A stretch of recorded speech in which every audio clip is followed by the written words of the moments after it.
Hello दोस्तों, तो आज हम नया मानवा शुरू करने वाले हैं जिनका नाम है टीनेज मंस्टरी। इसका जनर एक्शन है और इसका रियोकन ने लिखा है। इसकी रेटिंग भी 9.8 की है। तो चलिए बिना किसी देरी के अपने मानवा के चैप्टर को एक्सप्लेन करते हैं। तो एपिसोड 1 की स्टार्टिंग में देखते हैं कि एक सुनसान सी जगह होती है। वहाँ पर दो इंसानों को बांधा गया होता है और ऐसा लगता है उन्हें पीट रहा होता है। तभी एक व्यक्ति कहता है, मुझे माफ़ कीजिए प्रोफेसर, लेकिन मुझे लगा नहीं था ये चीज़ इस तरह होगी। और उसके बाद हम देखते हैं कि दूसरा व्यक्ति कहता है, ऐसा मत कीजिए मेजर कोंग, ऐसा मत कहें। इसमें देख के लगता है कि जो व्यक्ति है उसका नाम मेजर कोंग है। मुझे माफ़ कीजिएगा, मुझे आपको इन सब चीज़ों में ढकेलना पड़ा। और उसके बाद ये बात करता है कि ये जो ऑर्गेनाइजेशन है उसमें इतने खतरनाक मिलिट्री वाले लोग रहते हैं जो कि काफ़ी बड़े आतंकवादी है। वो एक नॉर्मल ट्रेंड मिलिट्री नहीं है, वो बहुत ज़्यादा ताकतवर है और उनका मिशन है कि इस दुनिया का खात्मा करना। और वो इससे रोकना चाहते थे, लेकिन उनका प्लान फेल हो गया और उन्हें बंदी बना लिया गया। और उसके बाद वो इस जगह पर फंसते चले गए। फिर हम देखते हैं कि चलने की किसी की आवाज़ आती है। उसके बाद हम देखते हैं कि एक व्यक्ति को फेंक दिया जाता है, एक लड़के को फेंक दिया जाता है। और उसके बाद उसका नाम हमें पता चलता है कि उसका नाम है सर्जेंट किम। उसके बाद वो उसे गाली देता है कि तुम कमीने।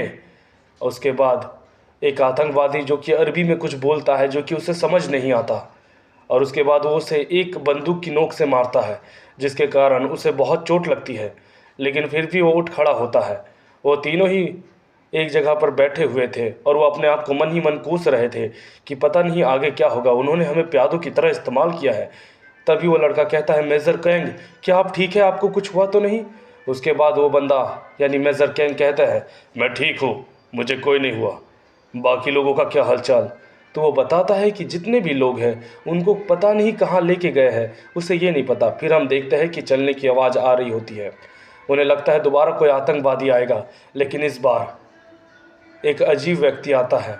उसके बाद वो बोलते हैं, तुम्हें क्या चाहिए? उसके बाद वो दोबारा से एक नया व्यक्ति आता है और वो दूसरे व्यक्ति को मारता है जो आतंकवादी था। और वो पूछता है, क्या तुम मेजर हेमेचेन केंग हो? उसके बाद वो सारे लोग हैरान हो जाते हैं क्योंकि वो कोरियन बोल रहा होता है। और उसके बाद मेजर कैंग कहता है, तुम कौन हो? तो वो वहाँ से कुछ कहता नहीं और बोलता है, मेरा पीछा करने के लिए। सब लोग सोच रहे होते हैं कि ये आतंकवादी है तो ये पूरी तरीके से कोरियन कैसे कह सकता है। उसके बाद वो कहता है कि मैं तुम्हारी तलाश पर आया हूँ, तुम सारे लोग मेरा पीछा करो, मैं तुम लोग को यहाँ से निकाल के ले जाऊँगा। उसके बाद वो सारे लोग चलते हैं तो देखते हैं कि वहाँ पर बहुत सारे आतंकवादी रहते हैं जिसको वो मार देता है और सब लोग आगे बढ़ते रहते हैं। उसके बाद वो कहता है कि यहाँ पर बहुत तरह के कैदी हैं जिससे तुम बच नहीं पाओगे। तो उसने कहा है कि मैंने इसकी प्लानिंग कर ली है। उस मेजर किंग को पता नहीं चलता है कि आखिर ये क्या बला है जो इन सबको तुरंत मार रहा है। अचानक से हम देखते हैं कि कोई अरबी या कोई आतंकवादी यहाँ से निकलता है, लेकिन उसे कुछ पता नहीं चलता। वैसे ही मेजर जो कैंग है वो उसे मारने के लिए जाता है। हालांकि जो आतंकवादी है उसने भी बंदूक तानी हुई थी, लेकिन देखते हैं कि तुरंत ही वो व्यक्ति आता है और उसे अपने हाथों से ही चकमा कर देता है और साथ ही में उसे गिरा देता है। दूसरा व्यक्ति अरबी में कुछ बोल रहा होता है, लेकिन हमें वो पता नहीं चलता और वो भी उसे ख़त्म कर देता है। माना यह जाता है कि वो उसे तलवार की नोक पर ख़त्म कर देता है। उस लड़के में काफ़ी अलग बात थी। वो बाकी कैदियों की तरह या बाकी सैनिकों की तरह नहीं था, वो बहुत ज़्यादा ही ताकतवर था। और उसके बाद ये कहता है कि यहाँ से आगे पहुँचना बिना गन के मुश्किल है, इसीलिए सब लोग एक एक बंदूक उठा लो।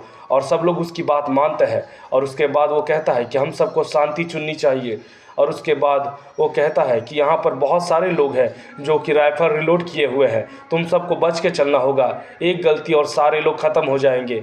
उसके बाद उसके शब्द से मेजर किंग प्रभावित होता है। सब लोग अंधाधुंध बंदूक चला रहे होते हैं। इसमें बहुत सारे लोग जख्मी हो जाते हैं और सब लोग बच के भाग रहे होते हैं। धड़ाक धड़ाक धड़ाक, और पीछे से आवाज़ आ रही होती है। ऐसा देख के लगता है कि बहुत सारे लोग वहाँ पर आ रहे हैं। तभी मेजर कैंग अपनी बंदूक ताने हुए रहता है लेकिन चुप रहता है। तभी हम देखते हैं कि वो लड़का अचानक से आगे जाता है। मेजर कैंग उसे रोकने की कोशिश करते हैं, लेकिन ऐसा नहीं होता। तीनों बात ही कर रहे होते हैं आतंकवादी। तभी वो तुरंत आता है और अपनी साइलेंसर पिस्टल से तीनों को ख़त्म कर देता है। और इतनी जल्दी ख़त्म करता है जैसे कि हमें पता ही ना चले कि एक सेकेंड में क्या हो गया। उसके बाद जैसे ही मेजर किंग पहुंचते हैं वो देखते हैं कि वो तीनों पहले से मरे हुए हैं। फिर मेजर किंग कहते हैं, यकीन नहीं होता लेकिन ये काफ़ी खतरनाक है। उसके बाद वो चलता है। मेजर किंग मन मन में सोचते हैं कि क्या कोई आम व्यक्ति ऐसा कर सकता है। ये कोई आम व्यक्ति तो नहीं लगता है, ये पूरी तरीके से ट्रेंड है। उसके बाद जब हम बाहर निकलते हैं अपने बेस के या उनके बेस के, तो फिर वो कहता है, एक सेकेंड रुको। उसके बाद ये बोलता है मेजर किंग, क्या बात है? तो वो कहता है, ज़रा ध्यान से देखो। वहाँ पर बाकी उनके दो साथी भी आ रहे होते हैं। वो कहते हैं कि हम फेल्ड हो गए, हमारा स्टेट काफ़ी कमज़ोर है, हमारा कोई चांस नहीं बनता है कि हम बाहर निकल पाए, वो हमें नोटिस करके मार देंगे। ऐसा वो कह ही रहे होते हैं, लेकिन वो व्यक्ति शांत रहता है। हम ये देख सकते हैं कि वो जो लड़का है उसकी काली आँख नहीं है, मतलब उसकी आँख जो है वो काली है, उसमें कोई पुतला नहीं है। लेकिन इससे कोई नोटिस करने की बात नहीं है।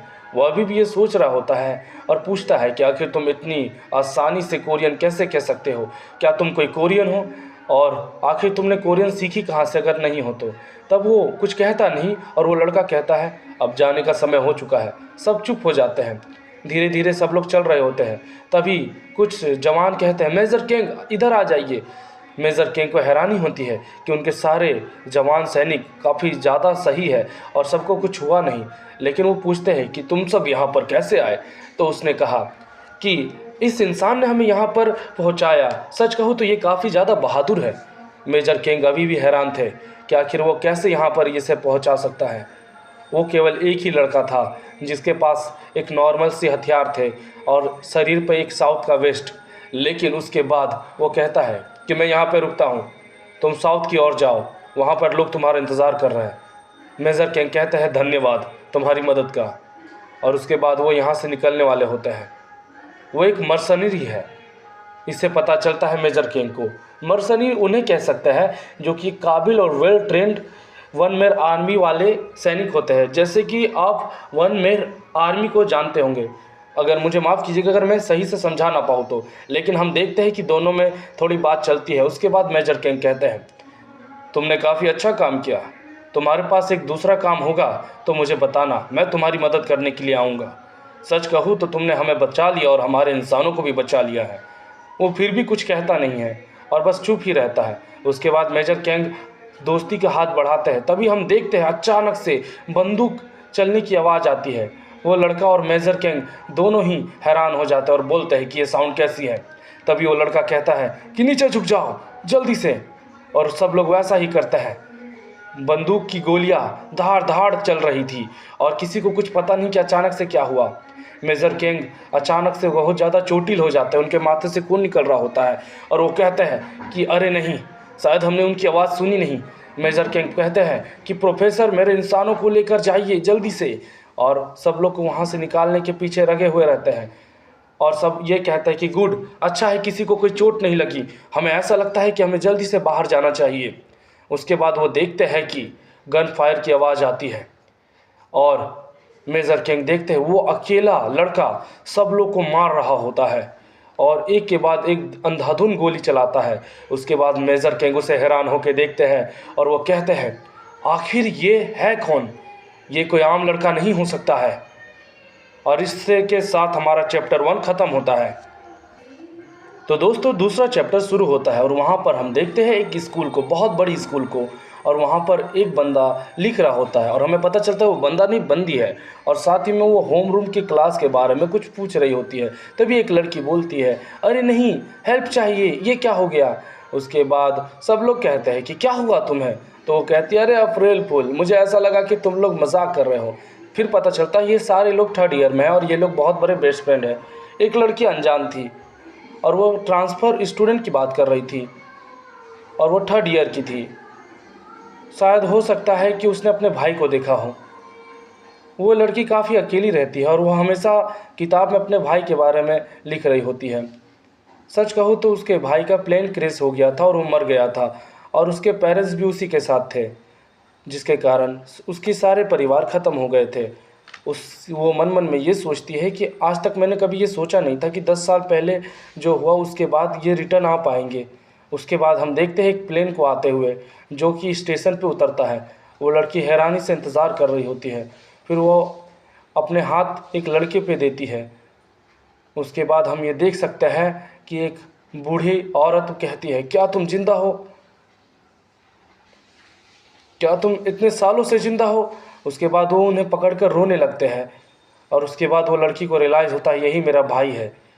लेकिन वो काफ़ी ज़्यादा हैरान रहती है, कोई कुछ कहता नहीं है, बस सब स्माइल करते हैं और उसके बाद उसे उठाया जाता है। तुम डियोन नहीं हो, वेक अप डियोन। उसके बाद जब वो क्लास में उठती है तो फिर एक लड़की उससे कहती है, तुम ये क्या कर रही हो? दिन भर सोती रहती हो, क्या ये जगह सोने की है? मैं तुम्हारा नाम बुला रही थी तब भी तुम्हें कुछ समझ नहीं आया। तो वो लड़की कहती है, सॉरी मुझे माफ़ करना, मैं डिस्ट्रैक्ट हो गई थी। तो उसके बाद वो लड़की कहती है, मुझे अपनी जिम की यूनिफॉर्म दो, मुझे कुछ काम है। ऐसे भी तुमने आज उसे लाई होगी, क्योंकि मैं आज उस जिम की यूनिफॉर्म को भूल गई। तो वो लड़की कहती है, मैं लाई हूँ, लेकिन अगर मैं वो तुम्हें दे दूंगी तो मैं क्या पहनूंगी? तो उसके बाद वो लड़की एटीट्यूड में कहती है, अच्छा ऐसी बात है क्या? तुमने अभी क्या कहा? क्या तुमने ऐसा कहा कि तुम मेरी बात को इनकार कर रही हो? उसके बाद वो लड़की उसे गाली देती है और साथ ही में उसे एक थप्पड़ मारती है और कहती है कि ये मेरी प्रॉब्लम नहीं है कि तुम क्या पहनोगी, मुझे बस अपने जिम की यूनिफॉर्म दो। उसके बाद वो लड़की अपने सहेलियों के साथ फ़ोन चलाने लगती है। साथ ही में वो दोनों काफ़ी ज़्यादा ही बुरी तरीके से उससे व्यवहार करते हैं। उसके बाद सब लोग अपने बात पे लग जाता है, ऐसा लगता है कि कोई उस लड़की की ओर ध्यान नहीं दे रहा। उसके बाद हम ये देखते हैं कि उस जगह पर कुछ तो अजीब चीज़ होती है। वो लड़की बहुत ज़्यादा गुस्सा हो जाती है और इसके साथ टाइटल शुरू होता है टीनेज मर्सनरी का चैप्टर 1। हम ये देखते हैं कि जो क्लास है उसका नाम है 3/2 और उसके नीचे जाने के बाद हम सबको बताया जाता है कि एक न्यू स्टूडेंट ज्वाइन कर रहा है और वो वही लड़का होता है। और उसके बाद वो मैम बताती है कि ये लड़का बहुत समय से यहाँ पर ज्वाइन करना चाहता था। मैं उम्मीद करती हूँ कि आप इन सब के साथ अच्छे से व्यवहार करेंगे और अच्छे से रहेंगे। सारी लड़कियाँ कहती है, OMG ये बहुत ज़्यादा ही हॉट है। तभी हम देखते हैं एक पीले बाल वाले लड़के को जो कि काफ़ी ज़्यादा नाखुश लग रहा था और एक दूसरा लड़का भी है जो कि नॉर्मल दिखता है और काले बाल वाला है। उसके बाद वो मैम कहती है कि तुम यहाँ पर कोई खाली सीट पर बैठ सकते हो। लड़का कहता है, यस मैम मैं जाता हूँ। लड़का जा ही रहा होता है तभी हम देखते हैं एक लड़के को जो कि कहता है, आखिर तुम इतने ज़्यादा गुड लुकिंग कैसे हो? हाँ तुम्हें तो कुत्ते की मौत मारूंगा मैं एक दिन। उसके बाद वो कहता है, जय होंग। इससे हमें पता चलता है कि इस बंदे का नाम जय होंग है। माफ़ कीजिएगा अगर मैं गलत प्रोनाउंस कर रहा हूँगा तो। उसके बाद वो जय हिंग कहता है, डूच बैग। मुझे ऐसा लगता है एक दिन इससे मैं अपने मुक्कों का स्वाद चखाऊंगा। इससे हम ये देख सकते हैं कि जो ड्वाई हिंग है वो शायद कोई बुरा लड़का है। उसके बाद हम सबको एक मैसेज आता है कि चलो देखें कि ये पास्ट क्या दिखाता है। उसके बाद हम देखते हैं कि वही लड़का अपने पैर को अड़ा देता है ताकि अपना मेन कैरेक्टर गिर सके, लेकिन मेन कैरेक्टर रुक जाता है। वो लड़का हैरान हो जाता है कि आखिर उसके पास इतनी सटीक गति कैसे है। उसके बाद वो बोलता है, अरे नहीं, मुझे लगता है मेरा प्लान फेल हो गया, लेकिन कोई बात नहीं, मैं इसे गिरा के ही रहूँगा एक न एक दिन। उसके बाद वो मन मन में सोचता है, मुझे यकीन नहीं होता है कि ये मुझे गिराना चाहता है। मुझे ऐसा लगता है मुझे इससे मज़ा चखाना चाहिए। हालांकि अपना जो मेन कैरेक्टर है उसे बस ऐसे ही घूरता रहता है लेकिन कुछ करता नहीं है। उसके बाद हम एक चीज़ मैसेज करते हुए देखते हैं, रिमेंबर इज़िन। एक पीले बाल वाला लड़का उसे कुछ बता रहा होता है, जब तुम कोरिया में जाओगे तब तुम्हें लड़ाई से दूर रहना है, ये बात याद रखना। वो कहता है, मुझे पता है सर, मैं ये बात जानता हूँ, मैं ऐसा कुछ नहीं करूँगा। पक्का तुम कुछ नहीं करोगे? मुझे बस चिंता हो रही है। चिंता मत कीजिए, मैं नॉर्मल स्टूडेंट की तरह रहूँगा और अगर कोई मुझे पीटेगा तो मैं बचाव करने की जगह भाग जाऊँगा। बस इतना ही आप सुनना चाहते हैं ना? ऐसा अपना मेन कैरेक्टर कहता है। तो उसके बाद वो दूसरी चीज़ ये कहता है कि चिंता ना करें अगर कोई मेरी लाइफ, लेकिन हाँ एक चीज़ आपको मैं बता दूं कि अगर कोई मुझे सच में सीरियसली मारना चाहेगा तो मैं अपने आप को पीछे नहीं हटाऊंगा। मैं उसे जान से तो नहीं मारूंगा लेकिन उसे अच्छा सबक सिखाऊंगा। इससे हम देख सकते हैं कि अपना जो मेन कैरेक्टर है वो इतना भी कम नहीं है। मेजर कैंग, चिंता ना करें, मैं बहुत जगह पर सर्वाइव कर चुका हूँ, मैं इसको लेकर एक प्रो हूँ, मेरे पास 10 साल का एक्सपीरियंस है, मुझे वहाँ जाने दे। इससे हमें पता चल सकता है कि वो मेजर कैंग से बात कर रहा है और एक मिशन मिला है उसे। मेजर कैंग कहते हैं, रुक जाओ, एक सेकंड रुको, मैं इस बारे में बात नहीं कर रहा। मैं जिस बारे में बात कर रहा हूँ, मैं तुम्हें ये बताना चाहता हूँ कि अगर तुम उन्हें परेशान करोगे तो वो सारे लोग तुम पर उलझ जाएंगे, ठीक है? और वो अपनी बातों पर याद रखता है।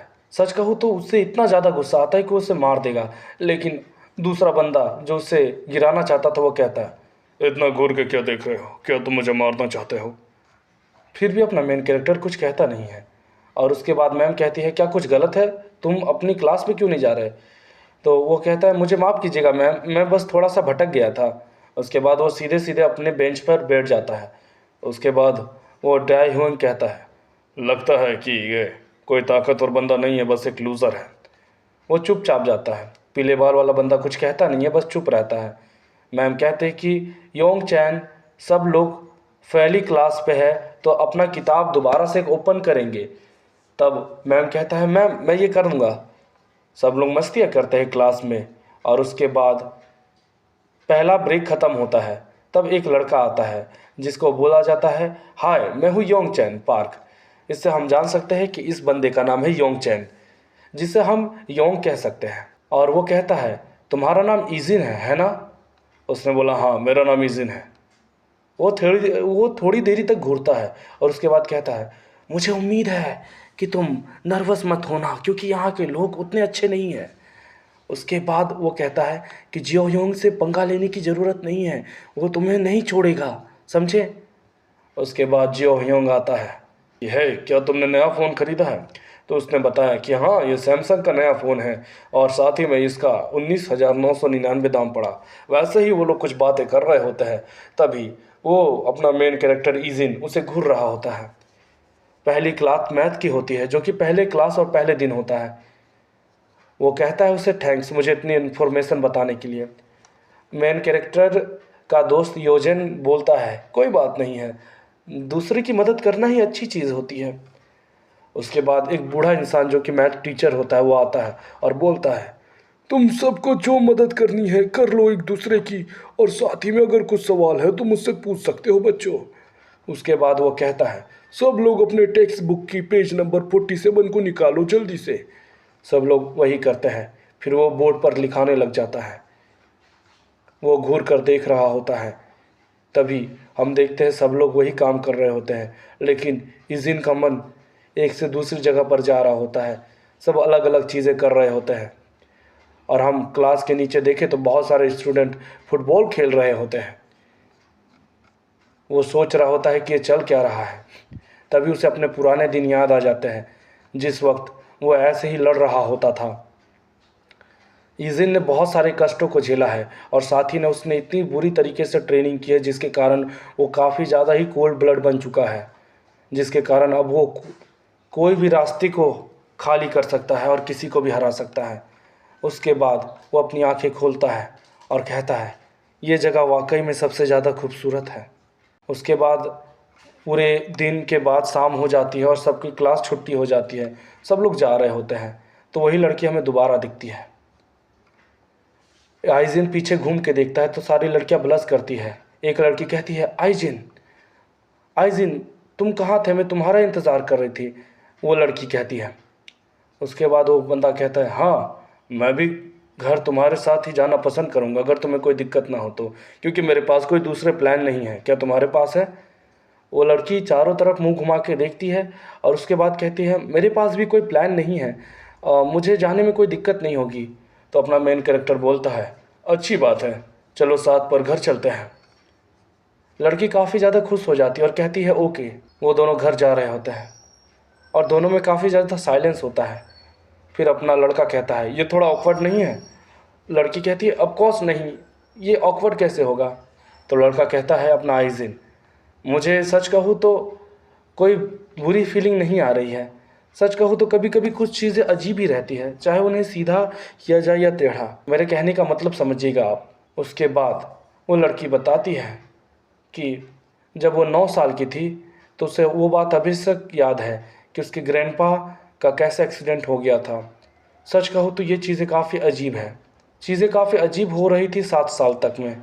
वैसे वो दोनों बात करते हैं, फिर वो दोनों शांत हो जाते हैं, फिर चलते हैं। उसके बाद वो कहती है कि आइजुन, क्या तुम यहीं पर हो? तुम कहाँ पर रह रहे हो? फिर वो देखते हैं कि वही लड़की जिसने उसे एक थप्पड़ मारा था वो अपने बॉयफ्रेंड और उसके दोस्त के साथ यहाँ पर लंच कर रही होती है। और उसके बाद वो दोनों ऐसी ही कुछ बातें कर रहे होते हैं।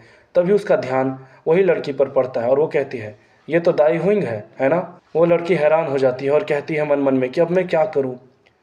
तो वो लड़का कहता है, कौन है ये बताओ?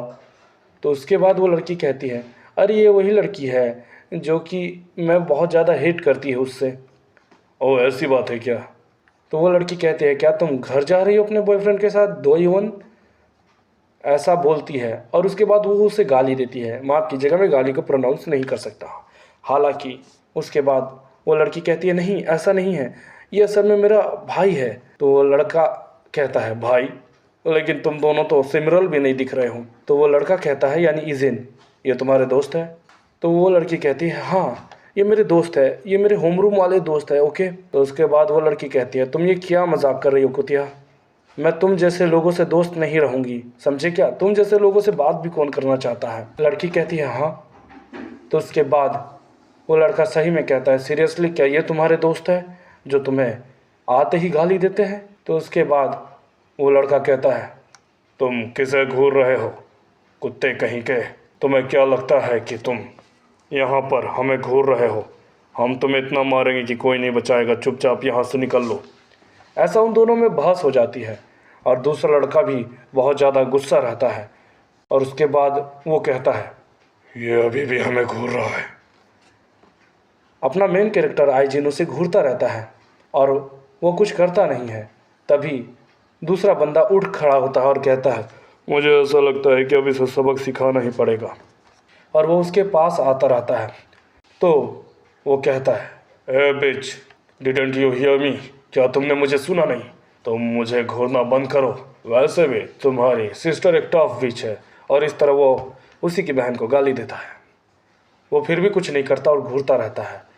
वो इंसान बहुत ज़्यादा देरी तक उसे घूरता है और इसके कारण हम देख सकते हैं कि उससे डर लग रहा होता है।